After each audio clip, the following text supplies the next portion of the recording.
नमस्कार प्रिय विद्यार्थियों। आज की वीडियो के माध्यम से हम लोग चर्चा करेंगे मेडिवल हिस्ट्री के बारे में। बेसिकली जब आप बीए में एडमिशन लेने के लिए जाते हैं तो आपको दो प्रकार के इतिहास के सब्जेक्ट पढ़ाए जाते हैं। आप चाहे तो मेडिवल हिस्ट्री पढ़ें और चाहे आप एंशिएंट हिस्ट्री पढ़ें। दो प्रकार के इतिहास होते हैं बेसिकली, ठीक है। आपके बीए के सिलेबस के अकॉर्डिंग मैं बता रहा हूं विषय के रूप में। ये एंशिएंट हिस्ट्री आपको मेडिवल हिस्ट्री में पढ़ना पड़ेगा और बेसिकली जब एंशिएंट हिस्ट्री पढ़ते हो तो उसमें उसका सिलेबस अलग होगा, यानी दो विषय के रूप में दोनों हमारे समक्ष होते हैं।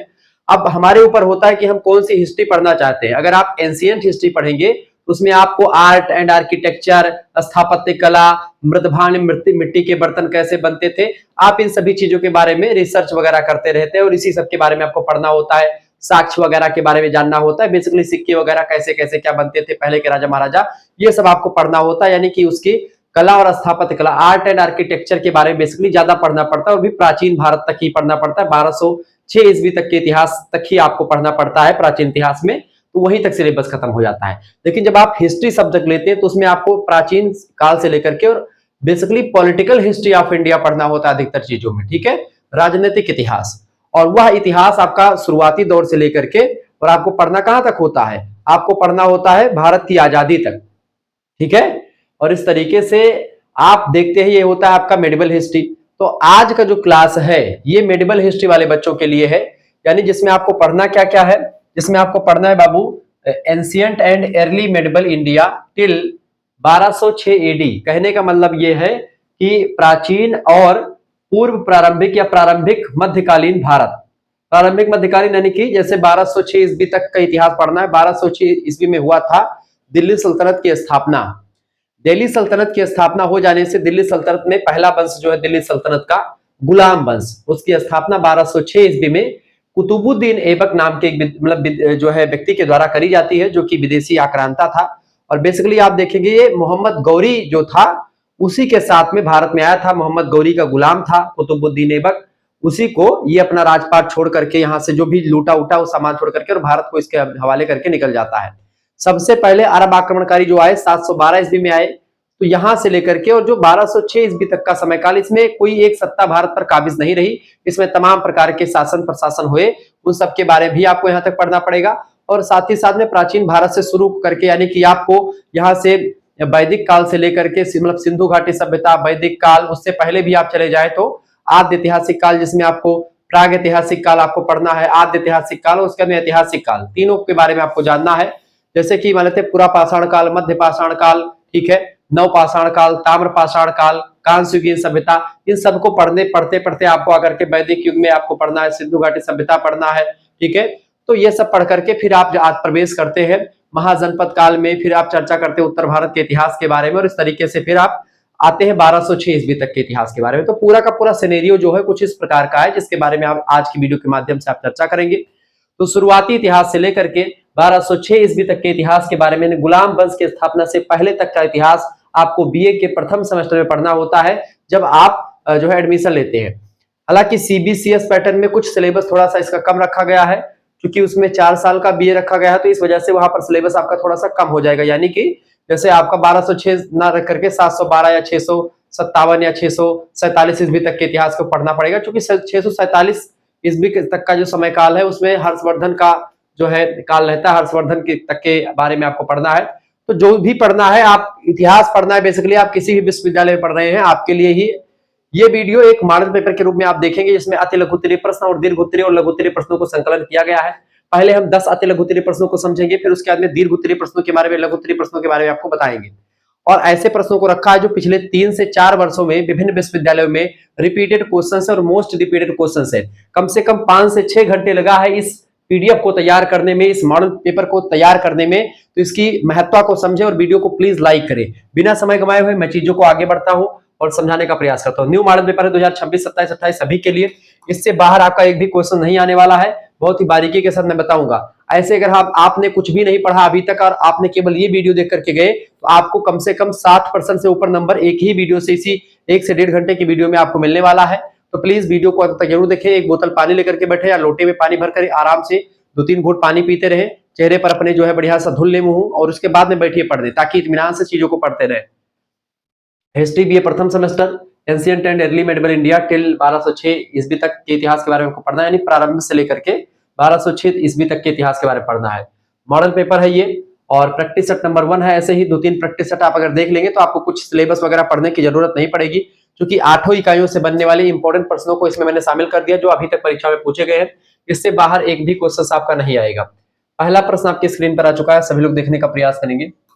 प्रश्न महमूद गजनबी। महमूद गजनबी यानी कि मोहम्मद गजनी बोलो या महमूद गजनबी बोलो। महमूद गजनबी की अगर बात की जाए तो ये जो था महमूद गजनबी एक लुटेरा था, बेसिकली कहे तो शॉर्ट फॉर्म में कहे तो एक लुटेरा था जो भारत में सोमनाथ मंदिर पर कई बार आक्रमण करता और वहां से बहुत सारे धन लूट करके लेकर गया।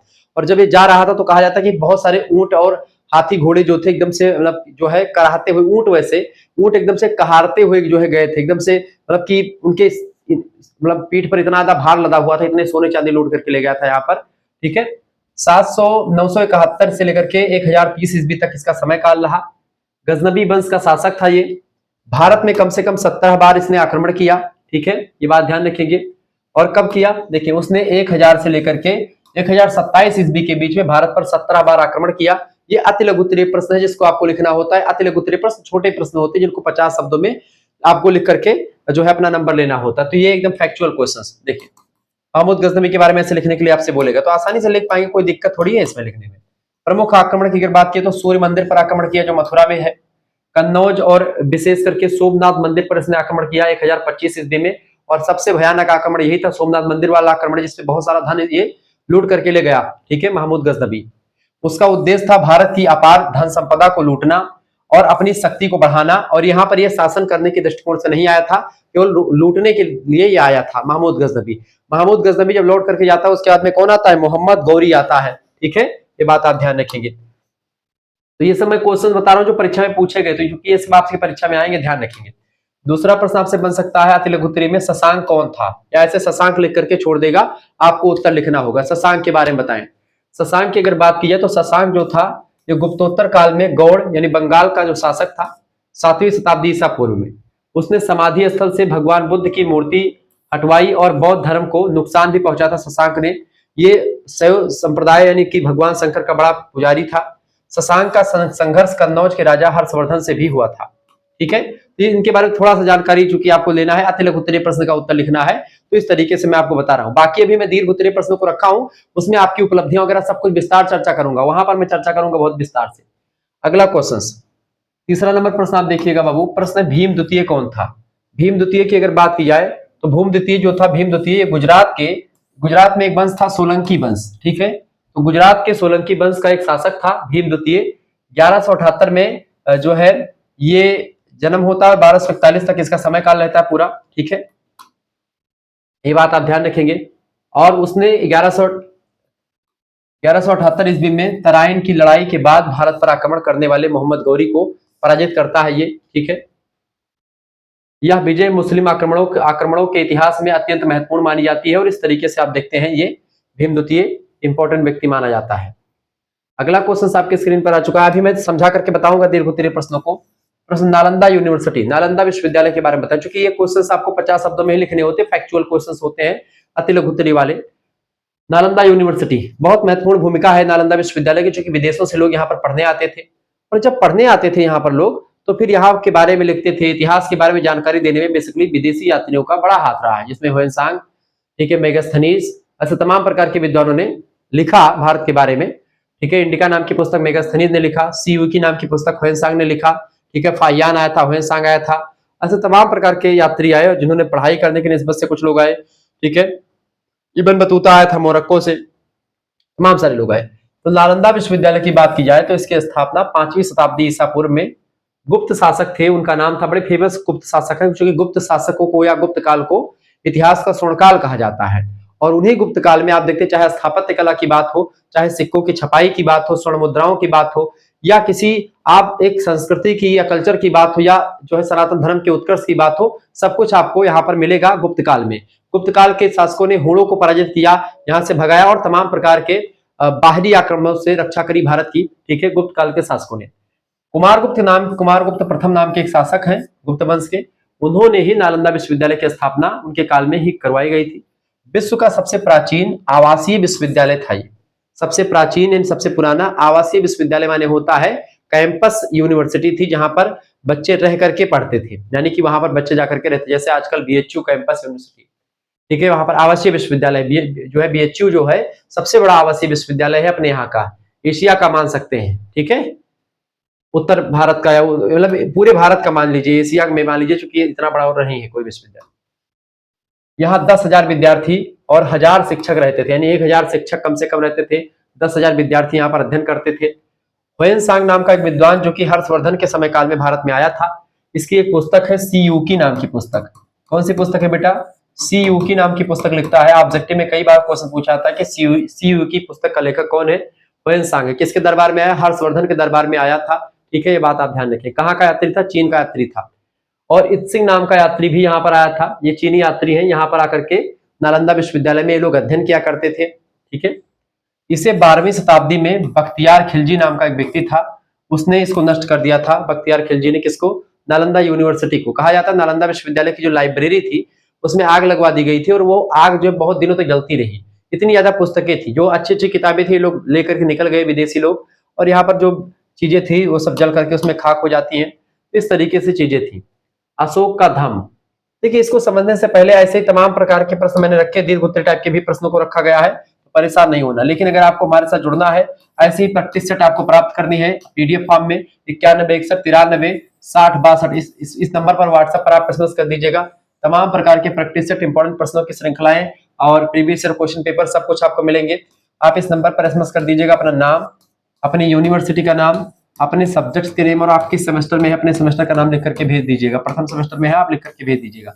ध्यान रखेंगे यहाँ पर वही बच्चे एसएमएस करें जिनको जुड़ना हो, बिना मतलब के एसएमएस नहीं करना है। 100 रुपए फीस रखी गई है, ये बात ध्यान रखिएगा।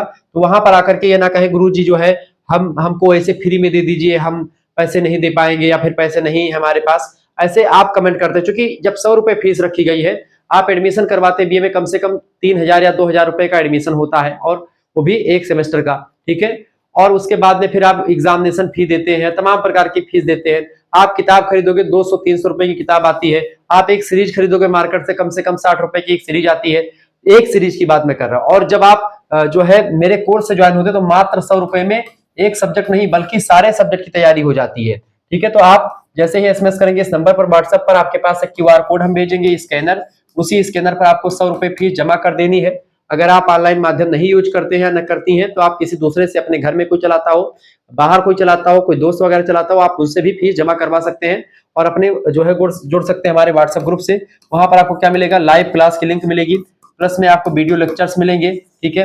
प्लस में आपको सबसे इंपॉर्टेंट बात है इस हमारे कोर्स की, यहाँ पर पीडीएफ नोट्स जो होंगे वो बहुत ही धाकड़ अंदाज में तैयार किए गए हैं और आपके परीक्षा के दृष्टिकोण से तैयार किए गए, कि एग्जाम पॉइंट ऑफ व्यू से तैयार किए गए हैं।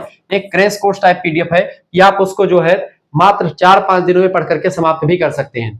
आप चाहे तो उसको जितने जल्दी पढ़ करके समाप्त कर पाए, चाहे आप वीडियो देखिए, वीडियो देखने का टाइम ना हो आपके एग्जाम के समय में, तो आप एग्जाम पॉइंट ऑफ व्यू से इसलिए तैयार किया जा रहा था ताकि एग्जाम के समय में आप बस मात्र केवल पीडीएफ देख लें और उसको पेपर देने जाइए। सारे पेपर में वही क्वेश्चंस आएंगे और उत्तर लेखन जो शैली मैंने रखी है बहुत ही सरल रखी है, ताकि हर बच्चे को पढ़ करके ही समझ में आ जाए। एक बार वीडियो देखिए, उसके बाद में फिर पीडीएफ ही पढ़िए, कोई दिक्कत नहीं, आराम से आप चीजें मिल जाएंगी।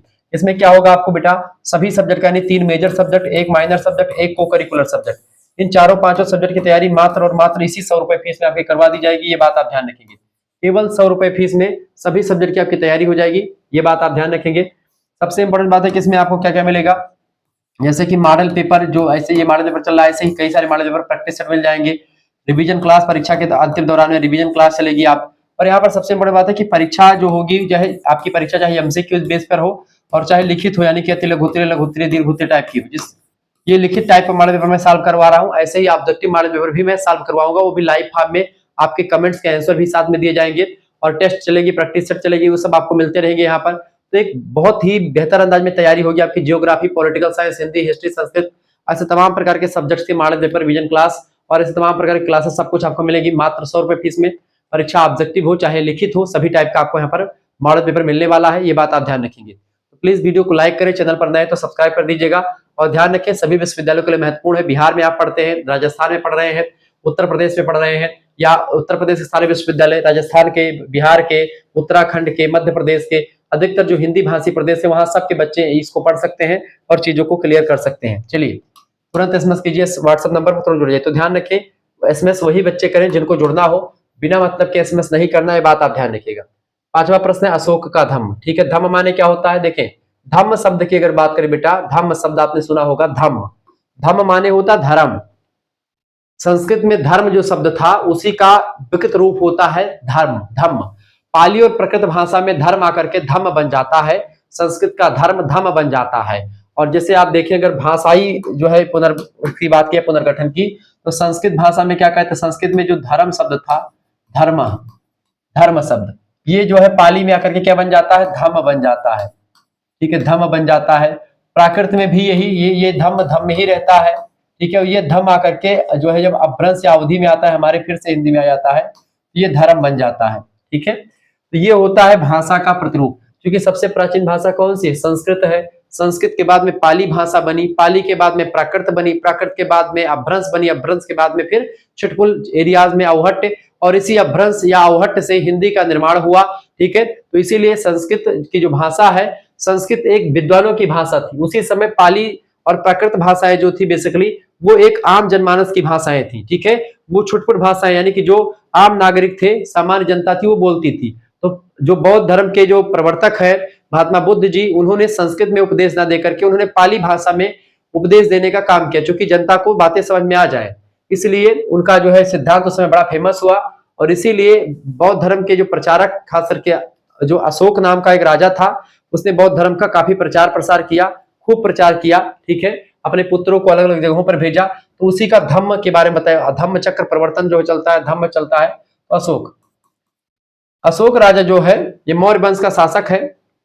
एक बार की बात है, कलिंग नाम का एक शासक था, कलिंग नाम का एक राज्य है, उसी का एक शासक था। उस शासक का नाम क्लियर नहीं है कि कलिंग युद्ध जब हुआ और अशोक के जो है दिल को दहला देने वाला युद्ध था, उसने जब इतना भीषण नरसंहार देखा उस युद्ध में, उसके बाद में उसने युद्ध ना करने का फैसला ले लिया अशोक ने, और आजीवन जो है अहिंसा परमो धर्मा का सीख उसने शुरू कर दिया। ठीक है, ये बात आप ध्यान रखेंगे। तो यानी कि उसने बौद्ध धर्म को अपना लेता है अशोक ने।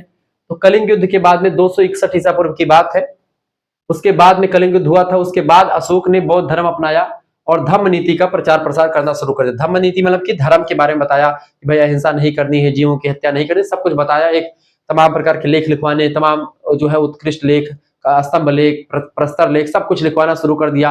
तो ये अशोक का कार्य था, यही धम्म है उसका। धम्म का उद्देश्य था अहिंसा, सहिष्णुता, दया और धार्मिक सह अस्तित्व की बात करना। सारे धर्म साथ मेल मिल करके चले, सहिष्णु रहे, सभी लोग एक दूसरे के फीलिंग्स को समझें, एक दूसरे के प्रति दया की भावना रखें, अहिंसा मतलब करें, यानी कि हिंसात्मक कार्रवाई ना करें, मारपीट से बिल्कुल अलग रहे। और इस तरीके से अशोक ने ये चीजें शुरू कर दी। उसने धम्म महामात्रों की नियुक्ति कर दी, जो धम्म को आगे बढ़ाने के लिए रहे, ऐसे व्यक्तियों की नियुक्ति कर दी, धम्म महामात्रों की। और शिलालेखों के माध्यम से जन जन तक धम्म का संदेश पहुंचा कि धर्म क्या कहता है, धम्म के बारे में बताया। ठीक है, तो इस तरीके से अशोक का ये धम्म के बारे में आपने लिखा, इसे प्रश्न परीक्षा में आया हुआ है। पुरुषार्थ, अगला क्वेश्चन, पुरुषार्थ। पुरुषार्थ की बात किया तो जीवन में 4 पुरुषार्थ होते हैं प्रत्येक व्यक्ति के। सनातन धर्म की अगर बात की, हिंदू धर्म में या वेदों में आप देखते हैं 4 पुरुषार्थों के बारे में बताया गया है, धर्म, अर्थ, काम और मोक्ष। कहा जाता है कि जब धर्म, अर्थ, काम, इन तीनों की पूर्ति अच्छे तरीके से आप कर लेते हैं, इन तीनों का तालमेल बैठा लेते हैं, तो आपका मोक्ष की प्राप्ति ऑटोमेटिक आपको हो जाती है। अच्छा, धर्म क्या है आपको समझने का प्रयास करते हैं। हिंदू धर्म में जीवन के 4 पुरुषार्थ बताए गए हैं। पहला है धर्म। धर्म का मतलब होता है कर्तव्य का पालन करना और नैतिक जीवन यापन करना, धर्म में बताए हुए मार्ग पर चल करके। अर्थ माने होता है रुपया, पैसा, धन संपत्ति की प्राप्ति करना, यानी नैतिक जीवन जीते हुए, अपने कर्तव्य का पालन करते हुए, अपने धर्म में बताए गए मार्ग पर चल करके जो व्यक्ति धन संपत्ति की प्राप्ति करता है और अपने सांसारिक सुख और इच्छाओं की पूर्ति करता है।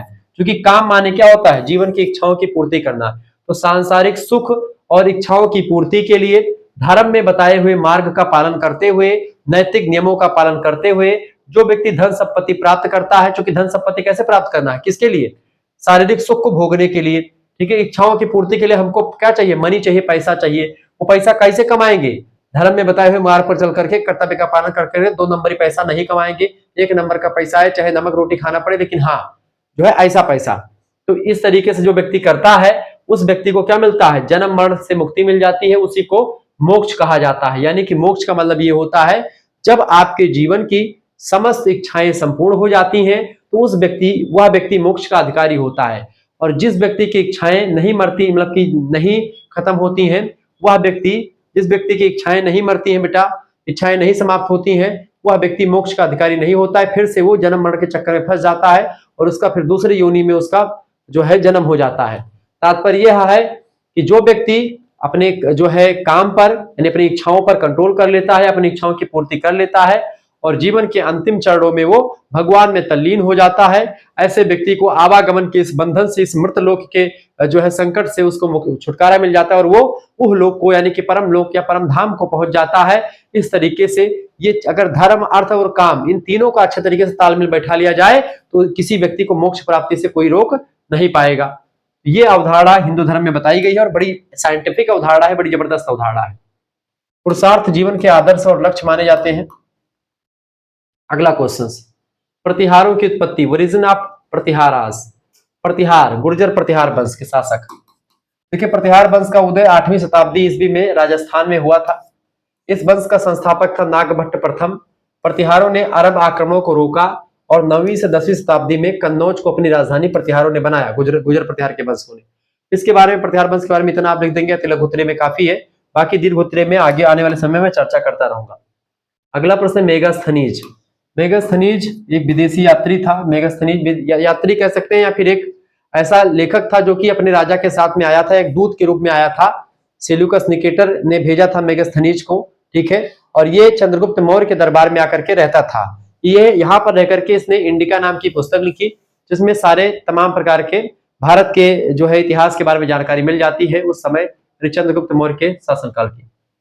मेगास्थनीज यूनानी यात्री था जो सेल्यूकस निकेटर का राजदूत बनकर के चंद्रगुप्त मौर्य के दरबार में आया था 302 ईस्वी के ईसा पूर्व के आसपास। उसने अपनी पुस्तक इंडिका में मौर्यकालीन समाज पर, मौर्यकालीन प्रशासन पर और अर्थव्यवस्था पर बढ़िया तरीके से प्रकाश डाला है, यानी कि इन सभी चीजों का वर्णन अपने ग्रंथ में किया है, ठीक है। इसके अलावा उसके वृत्तांत से प्राचीन भारत के बारे में महत्वपूर्ण जानकारी मिलती है, यानी कि इस ग्रंथ में चूंकि जब कोई विदेशी व्यक्ति भारत के बारे में लिखता है तो बिल्कुल सही बातें लिखता है, या हो सकता है कुछ नेगेटिव भी चीजें लिखी, वो पॉजिटिव नहीं लिखने का कोशिश करता। लेकिन जब एक भारतीय इतिहासकार लिखता है तो वो थोड़ा बहुत उसका झुकाव, चूंकि राष्ट्रवाद की भावना उसके अंदर होती, तो कहीं ना कहीं पे थोड़ा बहुत झुकाव भारत के प्रति उसका होता है। तो तात्पर्य है कहने का कि एक विदेशी लेखक का जब इतिहास आप पढ़ते हैं कि उसने क्या लिखा है तो बिल्कुल सत्य लिखेगा, क्योंकि उसको किसी प्रकार कोई दबाव ना होगा और ना ही किसी प्रकार कोई उसको लोभ होगा कि भाई उससे हमको कुछ मिलने वाला है, तो खुल करके अपनी बातों को लिखेगा। क्लियर, ये बात ध्यान रखें। चाहे वो इंडिका पुस्तक के लेखक मेगास्थनीज हो, चाहे वो सीयू की पुस्तक का लेखक ह्वेनसांग हो, चाहे वो सिंह हो, चाहे वो फाहियान हो, या कोई भी व्यक्ति हो, या चाहे वो एक प्रकार से इब्न बतूता हो, मोरक्को का निवासी जो था, जो मोहम्मद बिन तुगलक के दरबार में आया था। मोहम्मद बिन तुगलक बोल रहा हूँ, हाँ, मोहम्मद बिन तुगलक के शासनकाल में आया था। तो यही चीज है। अगला क्वेश्चन, कौटिल्य।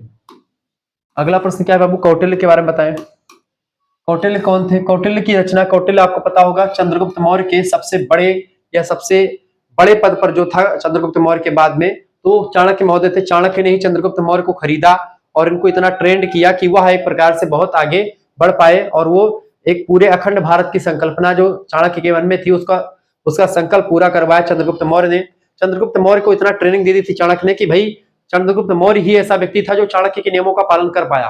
बाकी और भी शिष्य थे, लेकिन चंद्रगुप्त मौर्य को चाणक्य जी ने इतना नहीं ट्रेंड किया, हर मामले में उसको ट्रेंड किया, हर तरीके से उसको एक प्रकार से ट्रेंड किया। और उसने नंद वंश का जो एक प्रतापी शासक था, एक वैसे विलासी शासक मान सकते हैं, अंतिम शासक था घनानंद नाम का, उसको पराजित किया, उसको हराया और गद्दी पर बैठा, और वहीं से नंद वंश की पराजय हो जाती है, नंद वंश खत्म हो जाता है। और वहीं से कौन सा वंश शुरू होता है?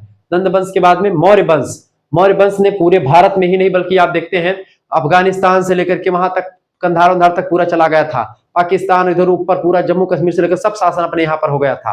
तो चंद्रगुप्त मौर्य के शासनकाल में पूरा अखंड भारत की संकल्पना जो है वो हो गई थी। तो चाणक्य ने अपनी पुस्तक लिखी अर्थशास्त्र, ठीक है। उसी पुस्तक में उन्होंने उस समय के राजनीतिक चीजों के बारे में मेंशन किया है, आर्थिक चीजों के बारे में बताया है। कौटिल्य यानी चाणक्य, इनका नाम था, कौटिल्य को कौटिल्य भी कहते हैं, चाणक्य भी कहते हैं, और इनका जो वास्तविक नाम था वो विष्णुगुप्त नाम था, ठीक है। इन्होंने राज्य शासन और अर्थनीति पर ग्रंथ लिखा जिसका नाम है अर्थशास्त्र। इस ग्रंथ में अगर आप देखेंगे तो इसमें राजनीति, प्रशासन, न्याय और टैक्स व्यवस्था, ठीक है, टैक्स सिस्टम यानी कि कर व्यवस्था और गुप्तचरी व्यवस्था, यानी कि एक राज्य के लिए गुप्तचर कैसे कैसे होनी चाहिए, गुप्तचर की क्या क्वालिटी होनी चाहिए, प्रशासन कैसे चलाना है, राजनीति कैसे करनी होती है, न्याय किसी व्यक्ति को न्याय के प्रावधान क्या क्या होंगे, कर कैसे वसूला जाएगा, सारी जानकारी एकदम डिटेल तरीके से लिखी है किसने, कौटिल्य साहब ने, ठीक है, चाणक्य महोदय ने। इसे प्राचीन भारत का पहला वैज्ञानिक राज्य शास्त्र मानते हैं, जिसमें एकदम से विधिवत तरीके से और व्यवस्थित तरीके से हर एक चीज के बारे में मेंशन किया गया। चाणक्य जैसा विद्वान उस समय ही नहीं बल्कि आज भी कोई नहीं भारत में, या भारत में विश्व स्तर के सबसे बड़े विद्वानों में से चाणक्य का नाम लिया जाता है। आज भी चाणक्य की नीति व्हाट्सएप पर इधर उधर घूमती रहती है, देखते होंगे आप। तो चाणक्य जी बड़े महान व्यक्ति थे और इन्होंने एक प्रकार से सत्ता किस तरीके से पलटी वो आप देखे होंगे। अगली आप रचना लिखेंगे, मतलब अगला पुस्तक है, मतलब अगले विद्वान है आपके हर्षचरित। हर्षचरित एक पुस्तक है जिसको लिखा बाणभट्ट ने। हर्षचरित जो है जिसमें संस्कृत साहित्य की पहली ऐतिहासिक जीवनी है, जो कि बाणभट्ट साहब ने लिखी थी। बाणभट्ट संस्कृत के बहुत बड़े लेखक हैं। इन्होंने हर्षवर्धन के बारे में लिखा था, इस पुस्तक को हर्षवर्धन की जीवनी लिखी थी। हर्षवर्धन का राजकवि थे ये, ठीक है, बाणभट्ट जी। और बाणभट्ट जब हर्षवर्धन की जीवनी लिखते हैं तो ये लिखते हैं हर्षचरित नाम की पुस्तक, जिसमें हर्षवर्धन के बारे में पूरी डिटेल से जानकारी है।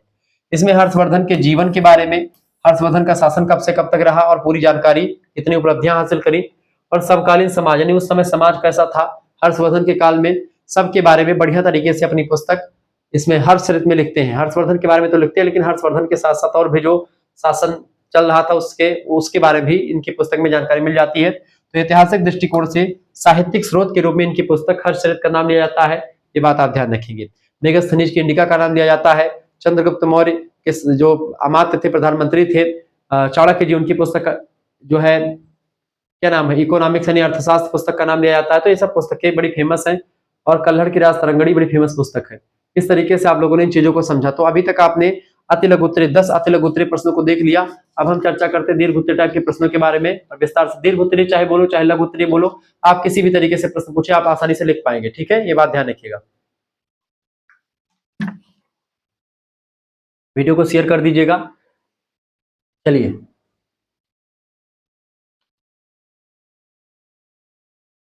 बहुत ही बारीकी के साथ चीजों को मैं आपको समझा रहा हूं भैया। चलो पहला प्रश्न दीर्घ उत्तरीय का आ चुका है आपकी स्क्रीन पर। मगध साम्राज्य के उत्कर्ष के कारणों की विवेचना कीजिए। किसके भैया? मगध साम्राज्य के उत्कर्ष के कारणों की विवेचना कीजिए। अंग्रेजी में प्रश्न का उत्तर प्रश्न लिखा हुआ है कि जो है causes of the rise of Magadha empire, ठीक है। हेडिंग डालिएगा। भूमिका इसकी परिचय समझते हैं पहले पूरा, उसके बाद में फिर आगे हम चर्चा करते रहेंगे। मगध साम्राज्य की भूमिका क्या है, मगध साम्राज्य का उत्थान की क्या भूमिका है, देखिए। प्राचीन भारत में अनेक महाजनपदों के बीच जो था, तमाम प्रकार के 16 महाजनपद जो है बटे हुए थे। 16 महाजनपद जो थे उनका अलग अलग क्षेत्र था, अलग अलग राजधानी थी। 16 महाजनपदों में पूरा का पूरा अपना पूरा एंटायर जो है संपूर्ण समाज बटा हुआ था। और जब 16 महाजनपद थे तो उस महाजनपदों में जो मगध महाजनपद था धीरे धीरे करके वो आगे बढ़ा और सबसे बड़ा महाजनपद मगध ही महाजनपद रहा। उसके पीछे कई कारण रहे, उसी कारणों को आपको समझना है। महाजनपद में 16 महाजनपद थे। बौद्ध ग्रंथ है एक अंगुत्तर निकाय, उसी अंगुत्तर निकाय में 16 महाजनपद के बारे में डिटेल से जानकारी दी गई है, ठीक है। अब आइए एक एक मतलब कि महाजनपद में खास करके मगध साम्राज्य या मगध महाजनपद की बात करते हैं। प्राचीन भारत में अनेक महाजनपदों के बीच मगध जो था, वर्तमान में बिहार का क्षेत्र जो पड़ता है वही मगध था, ठीक है। धीरे धीरे करके एक साम्राज्य के रूप में उभरा।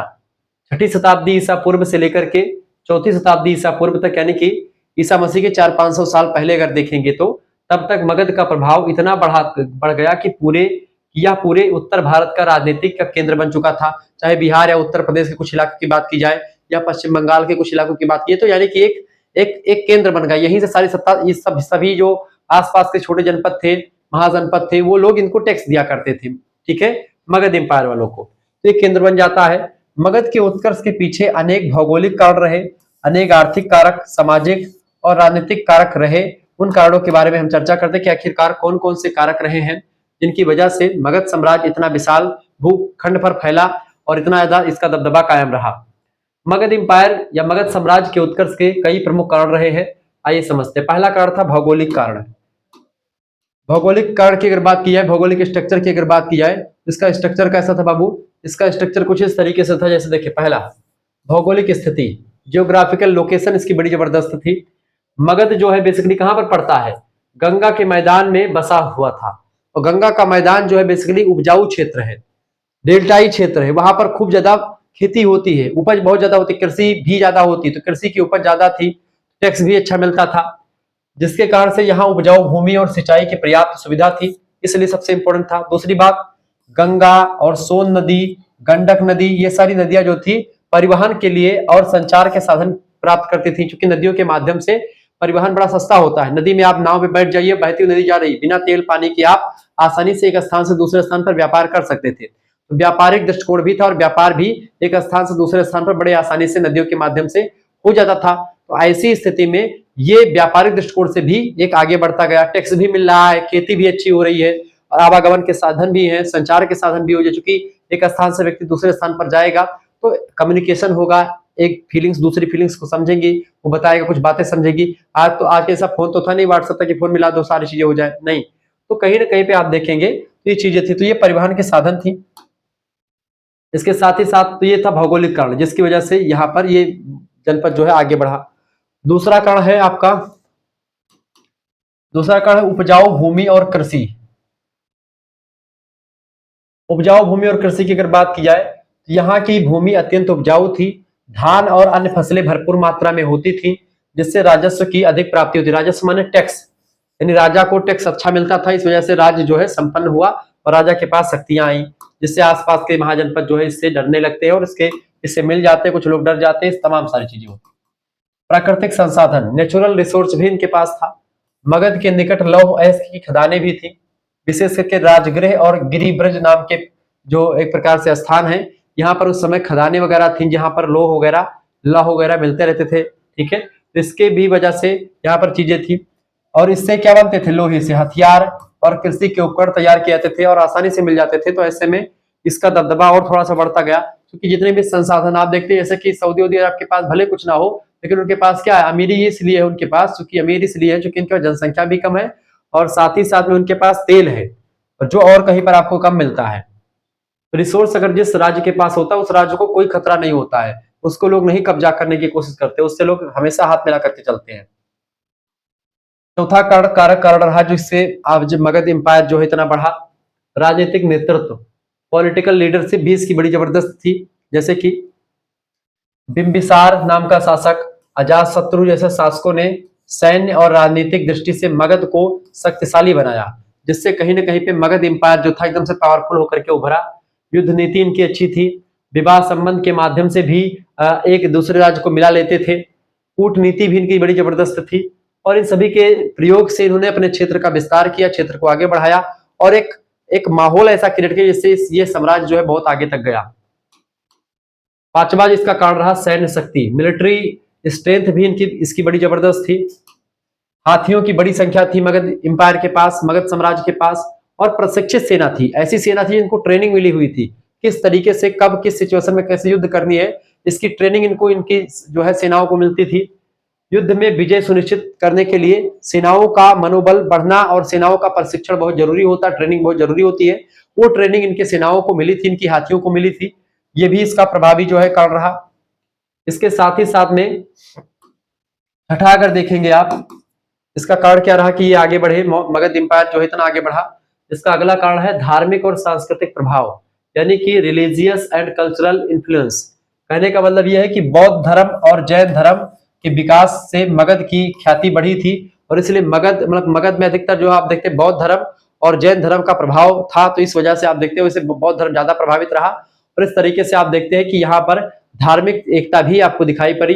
तो कहीं ना कहीं पे आप देखेंगे कि ये जो मगध एम्पायर बढ़ा उसके पीछे केवल एक कारण नहीं रहा, बल्कि इसके पीछे अनेकों कारणों का समावेश रहा।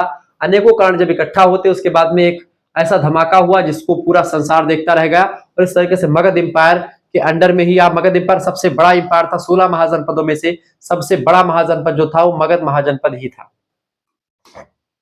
निष्कर्षतया हम कह सकते हैं, तो इस प्रश्न का उत्तर लास्ट में क्या लिखेंगे, निष्कर्ष लिख देंगे, लास्ट में क्या लिखेंगे निष्कर्ष में, निष्कर्षतया हम कह सकते हैं कि भौगोलिक, आर्थिक, राजनीतिक और सांस्कृतिक कारणों ने मिलकर के मगध साम्राज्य को भारत के प्राचीन इतिहास में सबसे शक्तिशाली महाजनपद और आगे चल करके साम्राज्य का रूप प्रदान किया। पहले सबसे शक्तिशाली महाजनपद बना, फिर मगध जनपद महाजनपद से मगध साम्राज्य या मगध एम्पायर के नाम से जो है विख्यात हो गया। तो इस तरीके से आपने मगध एम्पायर के उत्थान के कारणों के बारे में विस्तार से जाना और मैंने आपको कहा सुनाया। कैसा लगा ये पहला प्रश्न का उत्तर? और ऐसे ही आगे और भी प्रैक्टिस सेट अगर आपको चाहिए तो आप हमारे साथ बने रहें। दूसरा प्रश्न आप देखिए, दूसरा प्रश्न आपसे परीक्षा में पूछा जाता है हमेशा से। प्रश्न क्या आएगा बाबू? ये प्रश्न हमेशा आता है, चंद्रगुप्त मौर्य का परिचय दीजिए और उनकी उपलब्धियों की विवेचना कीजिए। चंद्रगुप्त मौर्य का परिचय दीजिए और उनकी उपलब्धियों के बारे में आपको बताना है। प्रश्न आपसे पूछा गया है, बड़ा जबरदस्त क्वेश्चन है, ये बात आप ध्यान रखिएगा। यानी introduction and achievement of Chandragupta Maurya. Chandragupta Maurya यानी चाणक्य के जो शिष्य थे चंद्रगुप्त मौर्य, मौर्य वंश के संस्थापक है चंद्रगुप्त मौर्य, ठीक है। और इन्हीं के बारे में आपसे पूछा जा रहा है कि इनकी उपलब्धियां क्या क्या रही हैं। आइए समझने का प्रयास करते हैं। हेडिंग डालिएगा परिचय। सबसे पहले परिचय चर्चा करते हैं चंद्रगुप्त मौर्य के बारे में। चंद्रगुप्त मौर्य की अगर बात किया 321 ईसा पूर्व से लेकर के 297 ईसा पूर्व मौर्य वंश का संस्थापक था ये, ठीक है। और मूलतः साधारण कुल से था, लेकिन आचार्य कौटिल्य यानी चाणक्य जी ने इनका मार्गदर्शन किया और चाणक्य जी के मार्गदर्शन में उसने नंद वंश का अंत किया। नंद वंश के शासक कौन थे? उस समय घनानंद नाम का एक शासक था जो शासन कर रहा था। नंद वंश का अंतिम शासक था, उसी का अंत करके मौर्य वंश की गद्दी संभालते हैं और मौर्य वंश की स्थापना करते हैं।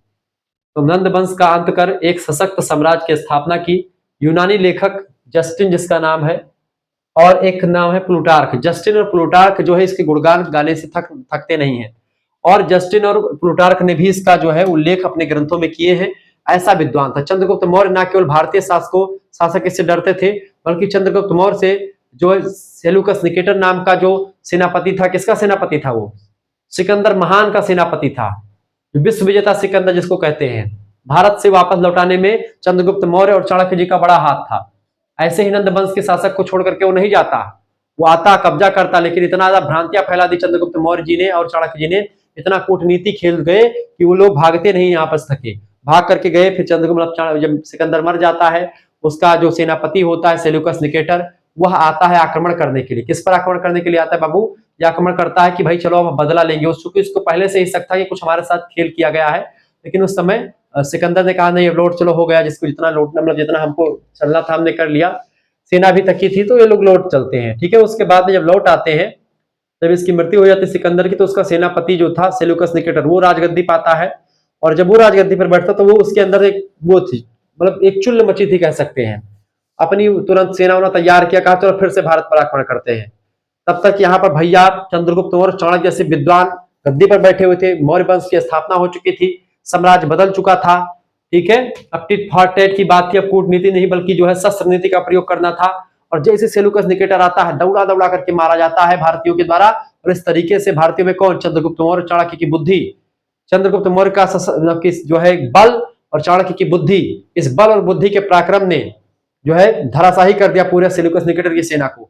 सेल्यूकस निकेटर हाथ जोड़ के सरेंडर, भैया माफ करो। जब इस तरीके से बातें आई, चाणक्य ने कहा कि ठीक है मारते नहीं, इसको छोड़ते हैं। कहा क्यों? चंद्रगुप्त मौर्य जी ने पूछा कि आखिरकार क्यों आप छोड़ेंगे इसको, क्यों? शांत रहो, 2 मिनट सुनो तो बातों को। हाँ हाँ हाँ गुरुजी बताइए। चाणक्य जी ने समझाया, कहा देखो आज मान लेते हैं तुम पावरफुल हो, तुम्हारे बाजुओं में क्षत्रियों का खून दौड़ रहा है, तुम्हारे बाजुओं में एकदम से खून की लहर है, आप तो जीत जाओगे, आपकी शासन शक्ति बड़ी जबरदस्त है, आप जीत जाओगे। हम जब तक है बुद्धि लगा करके किसी तरीके से जुगाड़ करके जीत लेंगे। लेकिन हो सकता है कि भविष्य में तुम्हारा लड़का उतना जो है पावरफुल ना हो, या और आने वाले जो शासक हो वो अच्छे ना हो। इसीलिए मित्रता का हाथ बढ़ाने में या इसको क्षमादान कर देने में एक प्रकार से बहुत जबरदस्त चीजें हैं। तो चाणक्य जी ने क्या किया? कहा ठीक है बेटा, मैं तुमको माफ किया सेल्यूकस निकेटर को। सेल्यूकस निकेटर ने कहा कि हाँ ठीक है। तो सेल्यूकस निकेटर ने प्रस्ताव रखा कि लड़की की शादी, तो चाणक्य ने कहा कि हाँ बिल्कुल शादी कर दीजिए। पहले राजा महाराजा लोग जो है शादी कर लेते थे राज्य को बचाने के लिए, कई सारी शादी हो जाती थी, ठीक है। राजाओं की शादी कर लेंगे तो भाई उसको थोड़े ना मारेगा, तो उससे मित्रता हो जाती थी। तो 2 राजाओं के बीच मित्रता होगी, तो 2 राजा बड़े बड़े पावरफुल इकट्ठा हो गए, तो तीसरा राजा आपके ऊपर आक्रमण नहीं करेगा। उसको पता है कि भाई हम करेंगे आक्रमण, इधर से पीछे से हमारा दूसरा राज्य जो है उसका संबंधी राज्य वो आजा करके हमको आक्रमण करके मार देगा। ऐसे में राजा महाराजा लोग शादी करते थे राजकुमारियों से, ठीक है। तो हेलेना नाम की उसकी एक पुत्री थी, उससे शादी हो जाती है चंद्रगुप्त मौर्य जी की। और चंद्रगुप्त मौर्य की शादी होती है तो चाणक्य जी ने उसी समय डिसाइड कर दिया, पहले बता दिया था इससे कि भाई देखो क्लियर कर दे रहा हूं, शादी एक ही शर्त पर होगी, सभी लोगों ने कहा क्यों, कैसी शर्त पे होगी? चाणक्य जी ने कहा कि शर्त यही है कि जब शादी होगी और जो बच्चा होगा चंद्रगुप्त मौर्य से और हेलेना से, वो बच्चा कभी भी भारत के सिंहासन पर, भारत की राजगद्दी का हकदार नहीं होगा, इसी बात पर गद्दी पर बैठेगा। वो भारत की जो रानी है उन्हीं के उस पर होगा, ताकि जो है रानी को बुरा न लगे और तमाम सारी चीजें। तो इस शर्त पर शादी होती है और इस तरीके से फिर भविष्य में यूनान के साथ जो है भारत का संबंध अच्छा हो जाता है। तो यही लिए तो यूनानी लेखक जस्टिन और प्लूटार्क इसके बारे में लिखते हुए नहीं थकते, क्योंकि ये बड़ा विद्वान आदमी था और बहुत ही प्रतापी शासक था। चाणक्य जैसे विद्वान जो है इसके साथ रहा करते थे, तो आप सोच सकते हो। चंद्रगुप्त मौर्य की उपलब्धियां, अचीवमेंट्स ऑफ चंद्रगुप्त मौर्य, पहली उपलब्धि इसकी राजनीतिक उपलब्धियां, पॉलिटिकल अचीवमेंट। देखिए, नंद वंश को पराजित करके मौर्य साम्राज्य की स्थापना की सबसे पहली उपलब्धि इसकी यही है। नंद वंश से महान सम्राट नंद वंश मतलब घनानंद को पराजित करना कोई मामूली बात थोड़ी है। जिसके पास कोई सैन्य शक्ति भी ना हो वो पराजित करता। तब चंद्रगुप्त मौर्य चाणक्य ने मिलकर के नंद वंश को पराजित किया, घनानंद को पराजित किया और गद्दी पर बैठे। इसके अलावा सिकंदर के उत्तराधिकारी जो था सेल्यूकस निकेटर, उसको भी हरा करके पंजाब और अफगानिस्तान के क्षेत्रों पर भी कब्जा कर लिया, उसकी पुत्री से शादी भी कर लिया।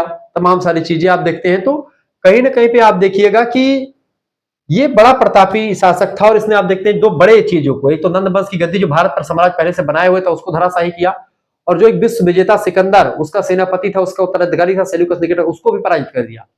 दो बड़े शासकों को पराजित किया, विशाल और एक विशाल साम्राज्य और एक केंद्रीकृत साम्राज्य की नींव डाली। एक अखंड भारत की संकल्पना जो चाणक्य की थी, उस चाणक्य की संकल्पना को इन्होंने पूरा किया। पहले चाणक्य जो थे नंद वंश के ही जो है दरबार में रहा करते थे अमात्य के पद पर, लेकिन चंद्रगुप्त मौर्य ने कुछ बातें कही, घनानंद ने उनका मजाक उड़ा दिया, और वो एक प्रकार से जब उनकी रिस्पेक्ट खुल मतलब की चली गई और उनका बाल खुलकर कहीं पर ढकेल दिया, कुछ कर दिया, मार दिया, कुछ भी हुआ होगा, उनकी चोटी खुल गई थी। उन्होंने कहा था कि बेटा वो राजन, ये चोटी उसी दिन अब बंधेगी, ये ब्राह्मण की चोटी है और ये चोटी उसी दिन अब बंधेगी। ये पीछे आप देख रहे होंगे मेरी यहाँ पर चोटी है, ये चोटी कहते हैं इसको। ये चोटी उसी दिन अब बंधेगी, क्योंकि चोटी बांधना पड़ता है। वो खुली चोटी अच्छी, ब्राह्मण खुली चोटी नहीं रखता है बांध करके। उसने कहा राजन, ये चोटी अब उसी दिन बंधेगी जब तुम इस गद्दी से नीचे उतरोगे, तुमको धराशाही मैं कर दूंगा। तब अखंड राज्य की संकल्पना जो चाणक्य की थी, चाणक्य चूंकि विद्वान थे, सलाह दिया करते थे और इस सलाह को नहीं माना, उसने मजाक उड़ा दिया चाणक्य जी का। चाणक्य ने मन में संकल्प कर लिया और पूरा धराशाही कर दिया, विनाश कर दिया, पूरा नंद वंश साफ हो गया।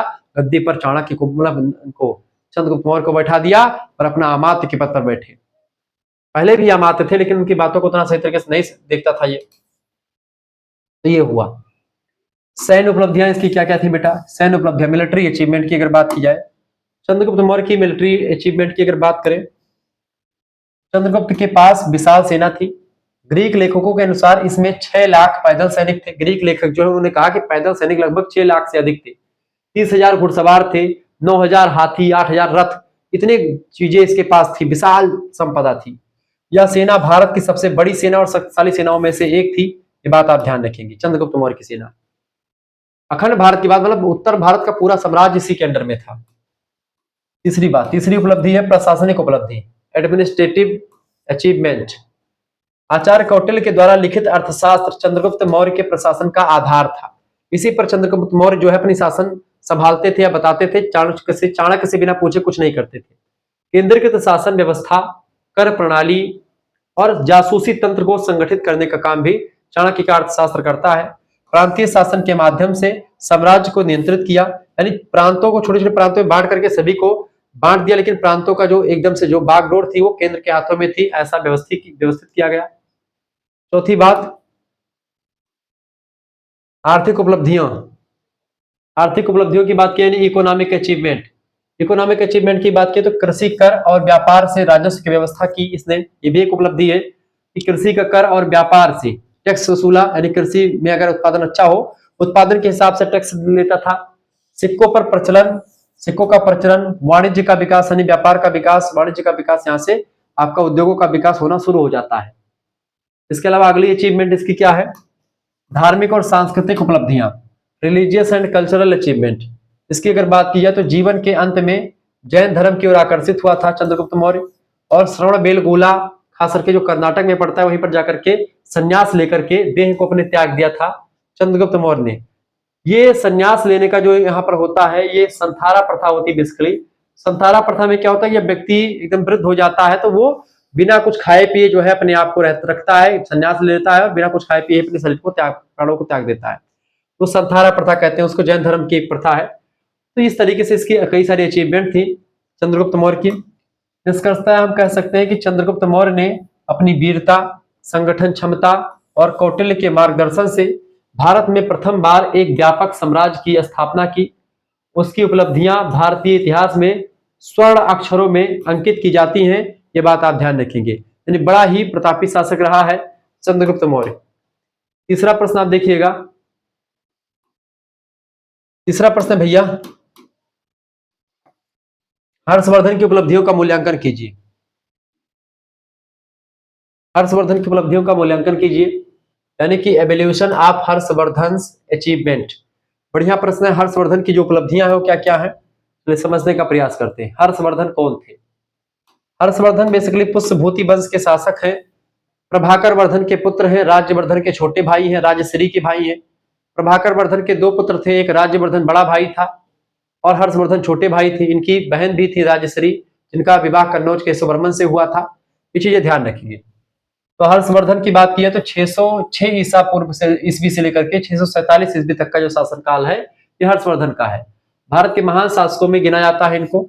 यह वर्धन वंश का शासक था जिसने थानेश्वर से शासन प्रारंभ कर कन्नौज को राजधानी बनाया। थानेश्वर से शुरू किया। और आपको बता दूं कि वर्धन वंश कहो चाहे पुष्यभूति वंश कहो, बात एक ही है। तो प्रारंभ में थानेश्वर से शासन प्रारंभ किया और कन्नौज को राजधानी बना लिया अपना। हर्षवर्धन का काल गुप्त साम्राज्य के पतन के बाद उत्तर भारत को एकता प्रदान करने का प्रयास माना जाता है। यानी जब गुप्त साम्राज्य का पतन हो गया, गुप्त साम्राज्य का एकदम से पतन हो गया। गुप्त साम्राज्य का पतन कैसे बताएंगे हम। गुप्त साम्राज्य का पतन के बाद में हर्षवर्धन ने पूरे साम्राज्य को फिर से एक कर दिया। हर्षवर्धन ने पूरे हिंदू शाही शासक, मतलब हिंदुओं का एक ऐसा सम्राट था ये, जिसने जब तक ये रहा तब तक आप जान लीजिए कि पूरा एकदम से सब व्यवस्थित बना हुआ था, पूरा साम्राज्य इकट्ठा था। लेकिन हर्षवर्धन की मृत्यु के बाद में उत्तर भारत की राजनीतिक स्थिति जो है एकदम से बिगड़ जाती है। हर एक क्षेत्र का राजा, नंद वंश हो चाहे वो त्रिकोणीय संघर्ष की बात हो, सब कुछ शुरू होता है। राष्ट्रकूट प्रतिहार, पाल वंश के शासक आपस में लड़ने लगते हैं, सब केवल कन्नौज के लिए। कन्नौज का दबदबा उस समय जाता था, क्योंकि कन्नौज पर जिसका कब्जा है जान लीजिए पूरा जो है राजनीति उसी के हाथ में है। कन्नौज पर कब्जा करने के लिए सारे शासक लगातार प्रयास करते रहते थे, यहां तक कि पुलकेशिन द्वितीय से लेकर के सारे शासक। ठीक है, तो हर्षवर्धन वो था। हर्षवर्धन की उपलब्धियों की अगर बात करें तो क्या उपलब्धियां रही हर्षवर्धन की, इसको समझने का प्रयास करते हैं। एक बार वीडियो को लाइक कर दीजिएगा, चैनल पर अगर नए हैं तो सब्सक्राइब भी कर दीजिएगा। बहुत ही जबरदस्त लेक्चर है।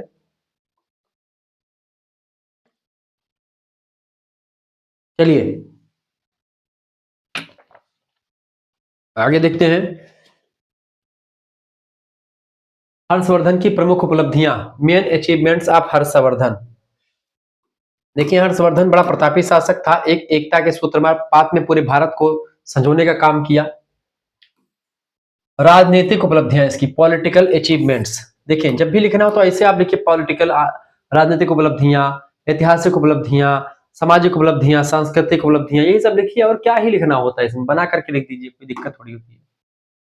हर्षवर्धन ने अपने भाई राज्यवर्धन की हत्या के बाद गद्दी संभाली, क्योंकि राज्यवर्धन की हत्या कर दी गई थी, हर्षवर्धन कहीं अलग थे। ठीक है, राजश्री के हस्बैंड की भी हत्या कर दी जाती है, क्योंकि कन्नौज पर शासन करने के लिए सभी आतुर थे। कन्नौज एक ऐसा जो शासन मतलब व्यवस्था थी, कन्नौज में चूंकि सब कुछ था इसलिए। और शीघ्र ही उत्तरी भारत का एक बड़ा साम्राज्य खड़ा कर दिया इसने, क्योंकि राज्यवर्धन की जब मृत्यु हो जाती, हत्या हो जाती, तो गद्दी पर कौन बैठा, गद्दी किसने संभाली, हर्षवर्धन ने संभाली।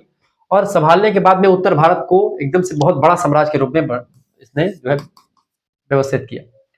उसने पंजाब, राजस्थान, बंगाल, उड़ीसा, यहां तक अपना प्रभाव जमाया।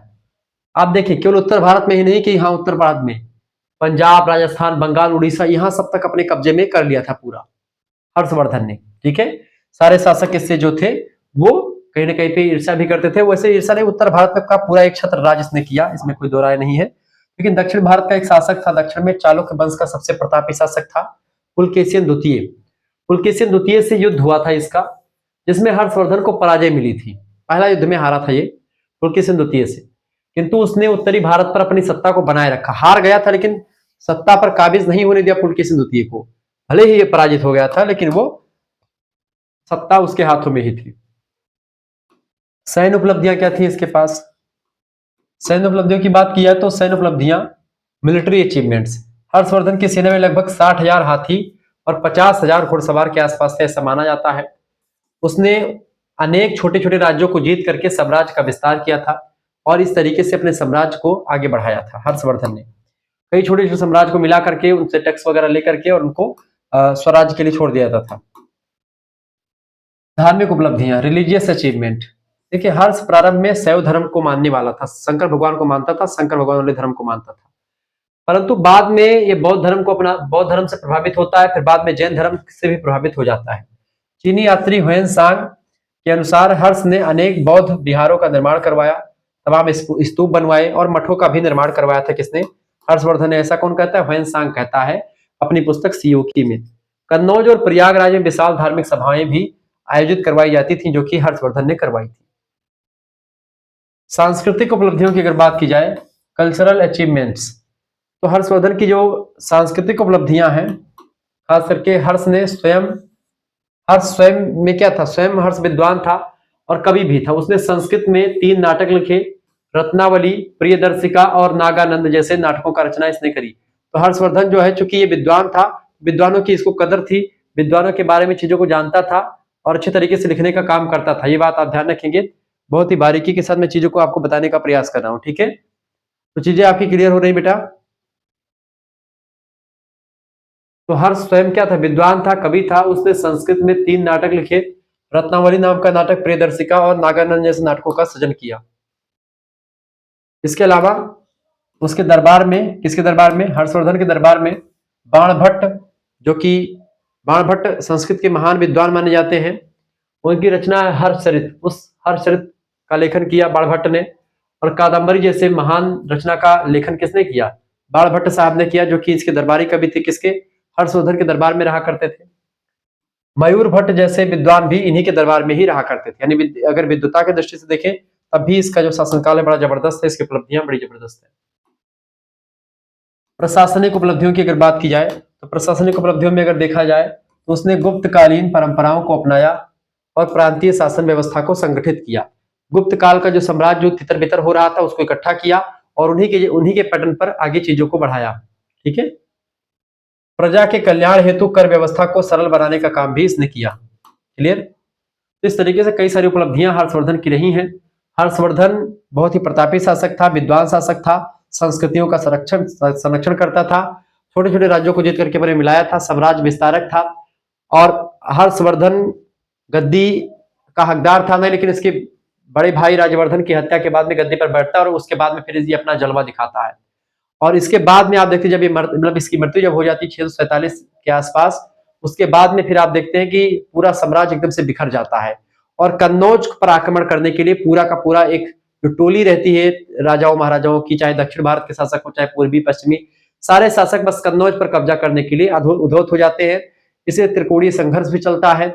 ठीक है, तमाम सारी चीज। निष्कर्षतः हम कह सकते हैं कि हर्षवर्धन की उपलब्धियों ने क्या किया? हर्षवर्धन की उपलब्धियों ने उसे गुप्तोत्तर काल का सबसे महान, गुप्तोत्तर माने गुप्त काल के बाद का सबसे महान शासक हर्षवर्धन को माना जाता है। उसने न केवल राजनीति में अपितु संस्कृति और धर्म के क्षेत्र में भी महत्वपूर्ण योगदान दिया। सभी धर्मों का सम्मान करता था, शैव धर्म का पहले था, बाद में बौद्ध और जैन धर्म को अपनाने का काम किया। इस तरीके से कई धर्मों का मानने वाला था, सभी धर्मों का सम्मान किया करता था। एक ऐसा शासक था ये।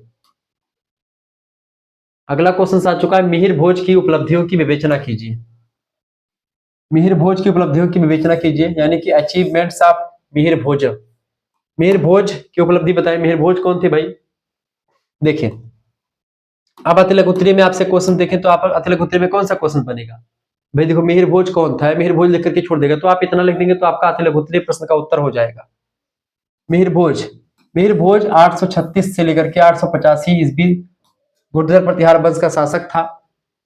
सबसे प्रसिद्ध शासक और जो है सामर्थ्यवान शासक था, प्रतिभाशाली शासक था, विद्वान था और युद्ध कला के में प्रवीण था मिहिर भोज। उसने लगभग आधी सदी तक राज किया था, 50 वर्षों तक कम से कम शासन किया और प्रतिहार शक्ति को चरमोत्कर्ष पर पहुंचा दिया था। गुर्जर प्रतिहार में सबसे प्रतापी शासकों में मिहिर भोज का नाम लिया जाता है। अरब और तिब्बती लेखकों ने भी इसकी शक्ति का उल्लेख जो है अपने ग्रंथों में किया है। आप सोचो, विदेशी लेखक जिसके बारे में अच्छी बातें बताने शुरू कर दे तब समझ लो कि हाँ बातें भाई वो व्यक्ति महान था। मिहिर भोज की कई सारी उपलब्धियां थी। मेन अचीवमेंट्स ऑफ मिहिर भोज। मिहिर भोज की अगर बात की जाए बेटा, देखें राजनीतिक उपलब्धियां, पॉलिटिकल अचीवमेंट्स की अगर बात की जाए तो मिहिर भोज जो था, मिहिर भोज ने कन्नौज पर अधिकार कर लिया और त्रिपक्षीय संघर्ष, त्रिपक्षीय संघर्ष किसके किसके बीच में हो रहा था? गुजरात के मतलब गुर्जर प्रतिहार वंश के शासक और मतलब बंगाल के पाल वंश के शासक और दक्षिण से राष्ट्रकूट शासक। तो प्रतिहार वंश, प्रतिहार, पाल और राष्ट्रकूट, इन तीनों का संघर्ष चल रहा था। इसी को त्रिपक्षीय संघर्ष कहते हैं। किसके लिए चल रहा था संघर्ष? कन्नौज की सत्ता को हथियाने के लिए। मैंने आपको जैसा बताया कि कन्नौज जो था, चूंकि हर्षवर्धन के बाद में कन्नौज एकदम से पूरा वीरान हो गया। कन्नौज पर उतना प्रतापी शासन किसी ने किया नहीं, खास करके यशोवर्मन ने थोड़ा शासन संभाला, लेकिन वो शासन जो इन्होंने संभाला था जिस तरीके से हर्षवर्धन ने, वो उसने नहीं संभाल पाया। तो कहीं ना कहीं पे क्या हुआ कि ये जो हर्षवर्धन की मृत्यु के बाद में गुर्जर प्रतिहार वंश के शासक कन्नौज पर कब्जा करने के लिए उद्युक्त हो गए।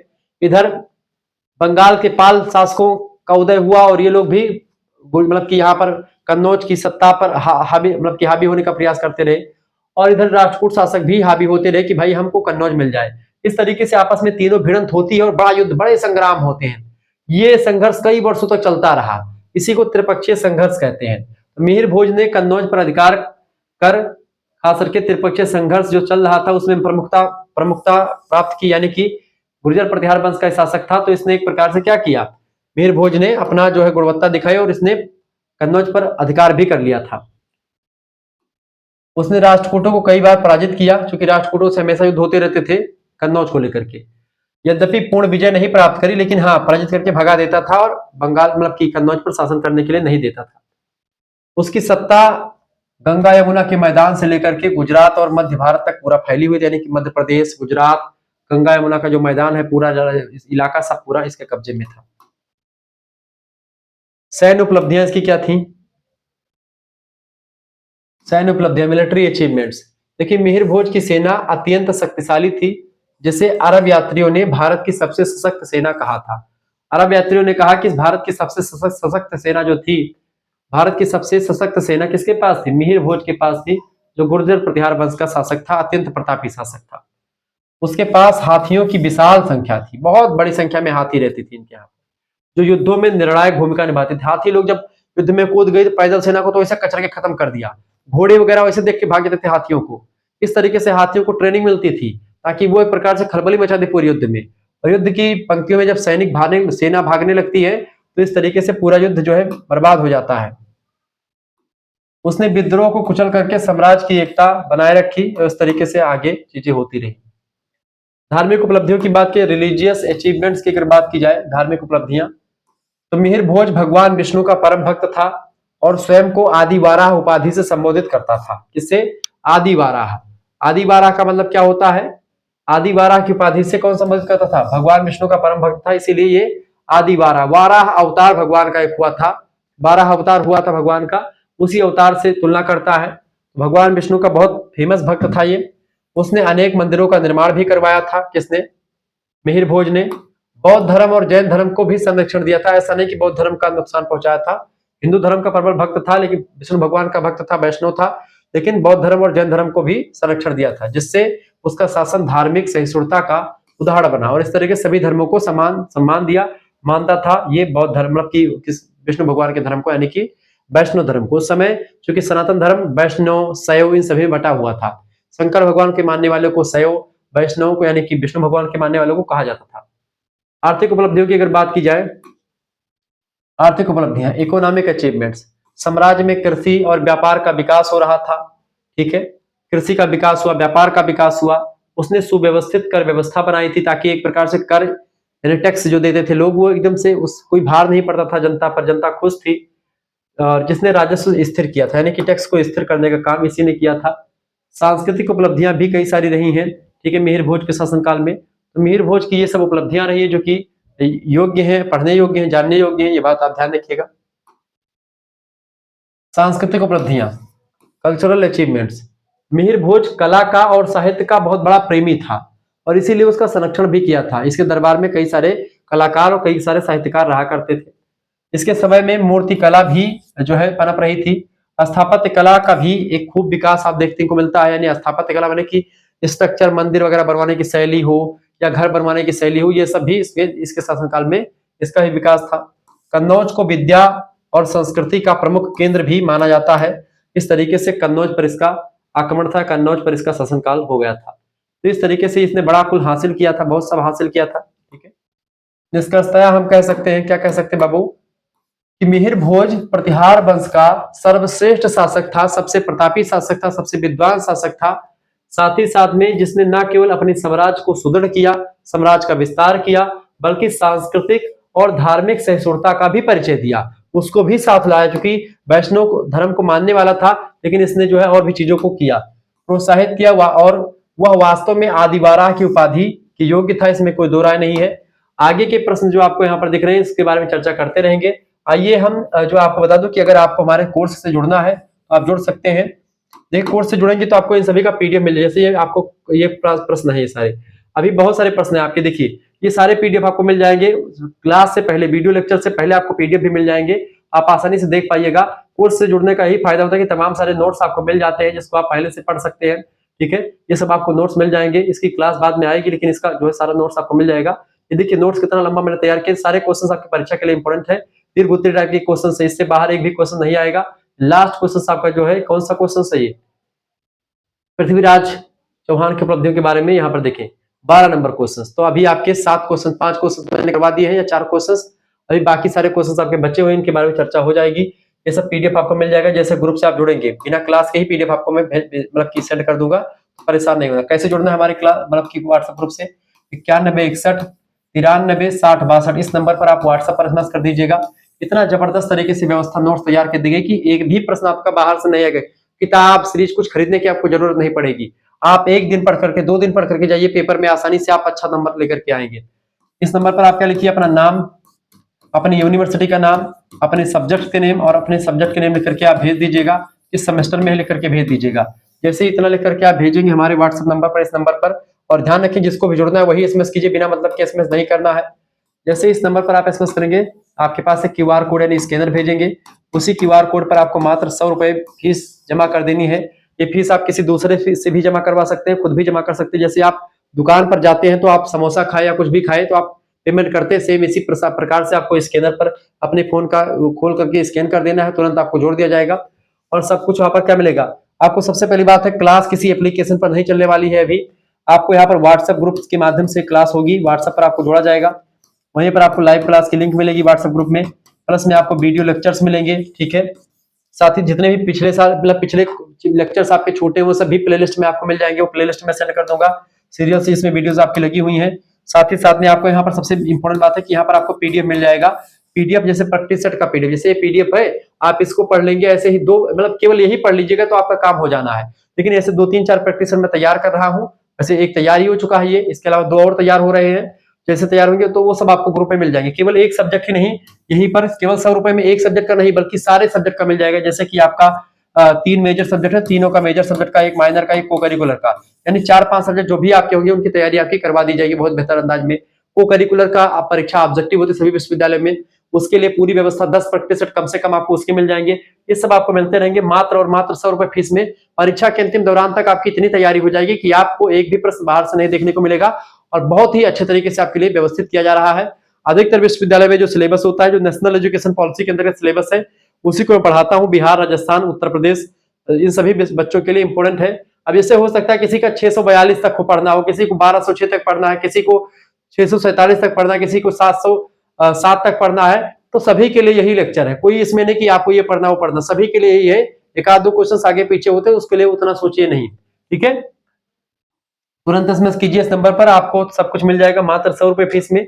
जैसे उत्तर प्रदेश के सारे विश्वविद्यालय के बच्चे जुड़ सकते हैं, जैसे राम मनोहर लोहिया, वीर बहादुर सिंह पूर्वांचल विश्वविद्यालय, सिद्धार्थ यूनिवर्सिटी, दीनदयाल उपाध्याय गोरखपुर विश्वविद्यालय, महाराजा सुहेलदेव आजमगढ़ विश्वविद्यालय, महात्मा गांधी काशी विद्यापीठ, जननायक चंद्रशेखर बलिया विश्वविद्यालय, महाराजा आपका जननायक चंद्रशेखर बलिया हो गया। इसके अलावा बुंदेलखंड यूनिवर्सिटी झांसी, मासा कुंभरी Saharanpur, Raja Mahendra Pratap Singh state university, MJ पैरे बरेली रोहिलखंड विश्वविद्यालय, चौधरी चरण सिंह मेरठ विश्वविद्यालय, छत्रपति शिवाजी महाराज कानपुर विश्वविद्यालय, बुंदेलखंड यूनिवर्सिटी झांसी, डॉक्टर भीमराव अम्बेडकर आगरा विश्वविद्यालय, प्रोफेसर रज्जू भैया स्टेट यूनिवर्सिटी और आपका मां पाटेश्वरी बलरामपुर विश्वविद्यालय, डीडीयू, सारे तमाम प्रकार के विश्वविद्यालय की तैयारी आपकी हो जाती है। मिलते हैं फिर नेक्स्ट वीडियो में, तब तक के लिए जय हिंद जय भारत। आप सभी का बहुत बहुत धन्यवाद हमारे से जुड़ने के लिए। इसी प्रकार से अपना प्यार हमेशा बनाए रखेंगे। वीडियो को लाइक कर दीजिएगा, चैनल पर अगर नए आए हैं तो सब्सक्राइब कर दीजिएगा। ठीक है, बहुत बहुत धन्यवाद आप सभी का हमारे से जुड़ने के लिए। वीडियो को लाइक, चैनल को सब्सक्राइब कर दीजिएगा।